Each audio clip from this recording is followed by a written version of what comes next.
rotrony zay Jesosy niaraka tamin'ny mpianatry nandeha tamin'ny faritsy Kaisara Filipo iny.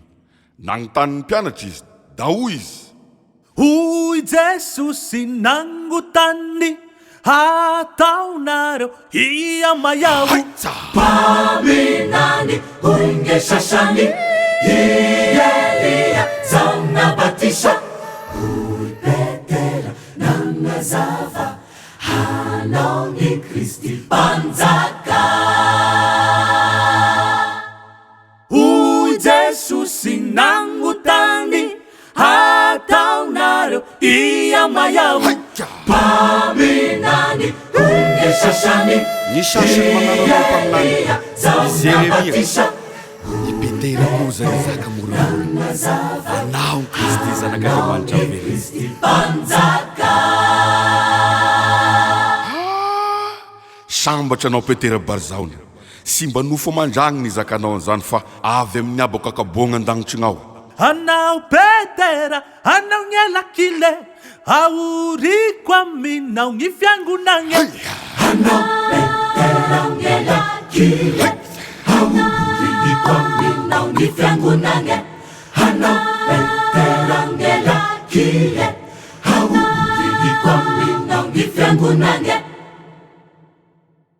anao Petera anao ny alakile aoriko aminao ny fiangonagna Hanao Petera ngelakile aoriko aminao ny fiangonagna.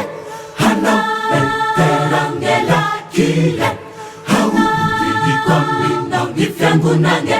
hoy Jesosy nangotany ataonareo iamayaho paminany hoinge sasany Elia zao nabatisa hoy Petera nangazava hanao ni Kristi mpanjaka. hoy Jesosy nangotany ataonareo iamayaho paminany hoinge sasany Ny sasany manarao Elia zao nabatisa i Petera koa zay zaka moramora anao ny Kristy zanak'Andriamanitra velona. Kristi mpanjaka. anao Petera anao ny alakile aoriko aminao ny fiangonagna Hanao Petera ngelakile aoriko aminao ny fiangonagna. Hanao Petera ngelakile aoriko aminao ny fiangonagna. anao Petera anao ny alakile aoriko aminao ny fiangonagna Hanao Petera ngelakile aoriko aminao ny fiangonagna.